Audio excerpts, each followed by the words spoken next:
Sir এই যে গ্রামে এত সুন্দর একটা বাড়ি করে রাখিছেন, এই বাড়ি থাকবে কিটা? এই জায়গায় এত সম্পত্তি কি জন্য করেছেন স্যার? এখানেই তো কোনোদিনই থাকবেন না। রানা, অনেক কিছুই আছে, প্রয়োজন না থাকলেও করতে হয়। টাকা আছে, সবকিছু করে রেখে দিচ্ছি, সমস্যা কি? চলো তুমি গাড়িতে ওঠো তো।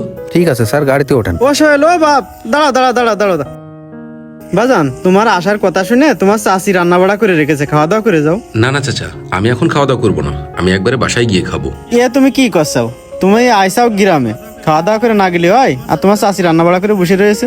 আরে চাচা, আমার বাড়ি অনেক খাবার রয়ে গেছে, সেই খাবার খাবারের লোক নেই, আমি একবারে বাড়ি গিয়েই খাবো, আমি এখানে খেতে পারবো না। আরে বাপু, লোকজনে শুনলে কি কয়? তুমি এতদিন পরে আইসাও গ্রামে, একটা মান ইজ্জতের ব্যাপার আছে না? তুমি এখন না খেয়ে গেলি, লোকজনে কি বলবে বলো তো? সিসি করবে না? আপনারা তো বললাম যে আমি খাওয়া দাওয়া করবো না, আমি বলছি খাওয়া দাওয়া করবো না, তো মানে আমি করবোই না। আরে বাবা, আমি তোমার বাপের মতো, আসো দিনই তোমার চাচি শুনলে রাগ করবে না। এই হাত ছাড়, তোর সাহস কিরম করে হলো? তুই আবার হাত ধরেছিস? কি করছাও সোহেল? তুমি আমার সাথে তুই তুকারি করে কথা বলতেছাও? আমি তো ভালোভাবেই বললাম যে আমি খাবো না, এত জোর করার কি আছে? তুমি আমার ভাইয়ের ছেলে, তুমি আমার ভাইপো, তোমারও তো আমি খাওয়ার কথা বলতেই পারি। এটা কি আমার অন্যায়? দেখেন চাচা, আমি এত ন্যায় অন্যায় শিখতে আসিনি এখানে, আমি এখন খাবো না, বলেছি তো আমি খাবো না। এটা তুমি আমার ভালোভাবে বলতে পারতে, একটা বাইরের লোকজনের সামনে তুমি আমার অপমানমূলক কথাবার্তা বললে, এটা কি ঠিক হলো তোমার? আমার যা মনে চাই আমি তাই করব। আমি কি আপনার কখনো বলেছি যে আমি আপনার বাড়ি খাবো? তাই বলে তুমি এইভাবে আমার মানুষের সামনে অপমান করবা? এত কৈফিয়ত তো আমি দিতে পারবো না। অপমান করার কি দেখেছেন আপনি? এখনই আপনি আমার চোখের সামনে থেকে সরেন, নাহলে কিন্তু আরো বেশি অপমানিত হবেন। যান। আচ্ছা ঠিক আছে বাবা, আমি চলে যাচ্ছি, আমার আর অপমান করা লাগবে না। হ্যাঁ যান যান, আপনি যান। না, ওঠো, গাড়িতে ওঠো। জি স্যার, আপনি ওঠেন।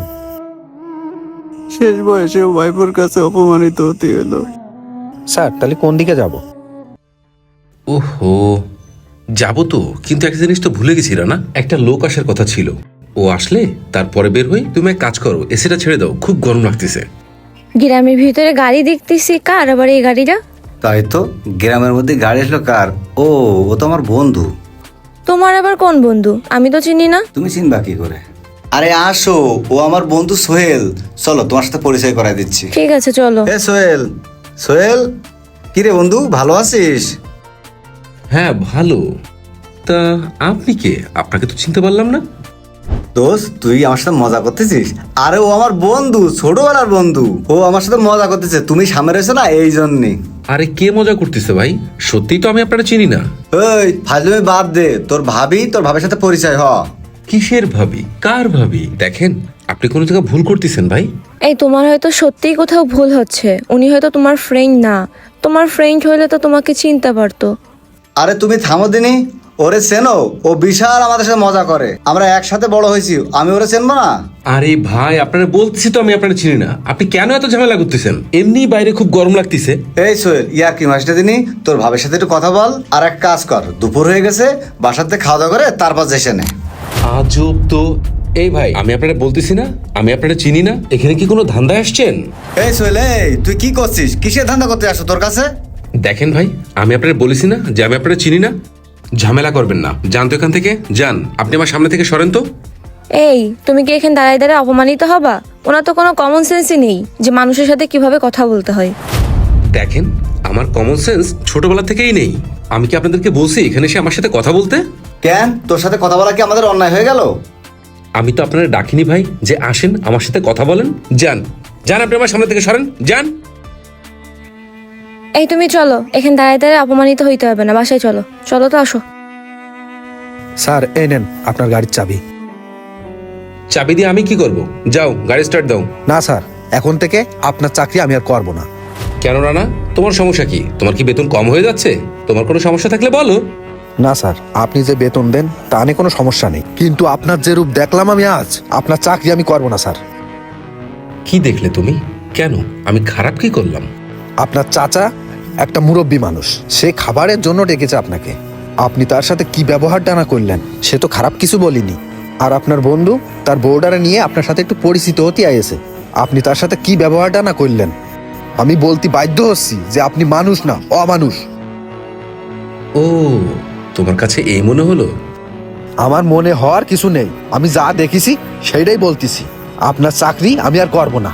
আচ্ছা ঠিক আছে রানা, তুমি চাকরি ছেড়ে দেবা সেটা তোমার ব্যক্তিগত ব্যাপার, কিন্তু তুমি মুদ্রার এ পিঠটা দেখলে ও পিঠটা দেখবা না? চলো ও পিঠটাও দেখে আসি। উজ্জ্বল কাকা, ও উজ্জ্বল কাকা, উজ্জ্বল কাকা বাড়ি আছেন? কাকা একটু বাইরে আসেন তো। কিডা গো? সোহেল, কি হয়েছে? কাকা, আব্বা অসুস্থ, আব্বারে হাসপাতালে ভর্তি করেছি। করে টাকা লাগবে, করে টাকা দেবেন কাকা? একটু আব্বার ট্রিটমেন্ট করানোর দরকার। দান উঠলে আমি আপনার টাকা দিয়ে দিবানে। না রে বাবা, আমার কাছে ওরকম দেওয়ার মতো টাকা নেই। তুমি অন্য জায়গায় চেষ্টা করো। কাকা, আপনার কাছে টাকা আছে আমি জানি, আপনি আমার করে টাকা দেন কাকা। আমি না সামনের সপ্তাহে আপনার দিয়ে দেবো না কাকা। আরে বাবা, আমি বলেছি আমার কাছে নেই, মানে নেই। ও আচ্ছা ঠিক আছে, আমি নয় ব্যবস্থা করে নিবানে। কাকা, ও শিখে আব্বা তো হাসপাতালে রয়েছে, বাড়ি তো রান্না করার মতো কেউ নেই। কাকির করে ভাত রান্না হয়েছে কিনা দেখবেন, ওলি কটা ভাত দেন না, আব্বা জন্য নিয়ে যাই। ওরে বাবু, ভাত ওই হোটেলেতে কিনে নিয়ে নে। এমনিতেই চালের যে দাম বেড়ে গেছে, ভাত টাত দেওয়ার মতো নেই। কাকা, অল্প কটা ভাত হলেই হবে না, আমি নয় হোটেলেতে তরকারি কিনে নিবানে। আব্বা ওই কিনা চালের ভাত খাতে পারতিছে না। আরে বাবু, কইছি না দিতে পারবেন না, অন্য জায়গায় যেয়ে চেষ্টা করোগে। আর বেশি যদি টাকা পয়সার দরকার হয়, তোমার বাপের যে জমিটুক আছে ওইটুকু আমার নামে লিখে দেওয়ার ব্যবস্থা করে নে, তারপরে দেখবা না টাকা পয়সার কি দেখি করা যায়। আচ্ছা ঠিক আছে কাকা, আর আর দরকার নেই। এসে উনি টাকা আল্লাহ, আনতি। আমি এখন খাইয়ে কি দেয়ার কাজ করবো নেই। আমার আব্বার জন্য? কিছুই তো করতে পারতেছি না। উফ কি গরম। যাই এই জায়গায় একটু বসে জিড়ে নি। এ আল্লাহ, তুমি কোন একটা পথ দেখাও। খিটা আরে ঘরের সামনে জিম ধরে বসে রয়েছে। এই ওঠ, এখানে বসে রয়েছি কেন? হ্যাঁ? কি হয়েছে ভাই? কি? কে মানে? তুই এখানে শুয়ে রয়েছিস কেন? আরে নিশ্চিত মনে হয় নেশা করে এখানে পড়ে রয়েছে। আর সেদিন না ঘরে চুরি হলো, আমার মনে হয় এতেই চুরি করেছে। না আপু, আপনি ভুল করতেছেন। আমি চোর না, আর আমি নেশাও করিনি। এই তোর কথা শুনে মনে হচ্ছে তুই এখনো খেয়ে আসিস।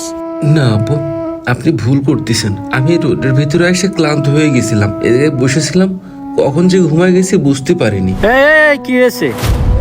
কি হয়েছে মুকুল ভাই? আরে ভাই, নিশা করে এসে আমার ঘরের সামনে বসে না রয়েছে। আগে একদিন একবার আমার ঘরে চুরি হয়েছে। আরে এর এখনো মারিসনি কেন? মার তাড়াতাড়ি। আপনারা মানে মারেন না ভাই, আমি সত্যি করছি, আমি কিচ্ছু করিনি। এটা না আমারে এই চল পুলিশের কাছে চল। চল নিয়ে চল। এই চল চল। এ অপু বন্ধু, দেখ না, এরা সবাই আমার চোর করছে। তুই তো জানিস আমি তো চোর না, আমি তো চুরি করিনি। এই, আপনি কি এই চোরের বন্ধু নাকি? এই গার্ড ম্যারেজে এখন যদি বলি ও আমার বন্ধু, তাহলে তো আমারই পুলিশে ধরে নিয়ে যাবে না। না, বলা যাবে না। না না, ও আমার বন্ধু না। অপু, এ তুই কি করছিস? তুই ক না বন্ধু এগের, আমি কোনোদিন নেশা টেশা করিনি, আমি কোনোদিন চুরিও করিনি। ক না দোস্ত। এই তুই কি ভাব বকতেছিস? তোর কিসের বন্ধুরা আমি? ভাই দেখেন তো, ওর গেটা আর আমার গেটা মেরে ওর সাথে তুই নেশা পেশা করে উল্টোপাল্টা করতেছিস। ভাই ওরা পুলিশে দিয়ে দেন তো। ভাই থাইমে রেছেন কেন? এই শালা অরিজিনাল চোর। এই শালারে দু এক গা দেন, নিয়ে যাই। সাধু সাজিদের। রানা, সবই তো শুনলে, এখন তোমার কাছে কি মনে হয় সবকিছু জানার পরে? আমি কি খারাপ কিছু করেছি? স্যার, আপনি আমারে ক্ষমা করে দিয়েন। আপনি তো ওদের কোনো অপমানই করেননি। আমি ওলি জুতো দিয়ে বারোতাম। আসলেও রানা, আমারও সেটাই মনে চাচ্ছিল, কিন্তু আসলে আমি পারলাম না। আমি তো অতটাও খারাপ না। স্যার, আপনি মনে কষ্ট নিয়েন না, ওঠেন গাড়িতে ওঠেন। ঠিক আছে রানা, চলো যাওয়া যাক।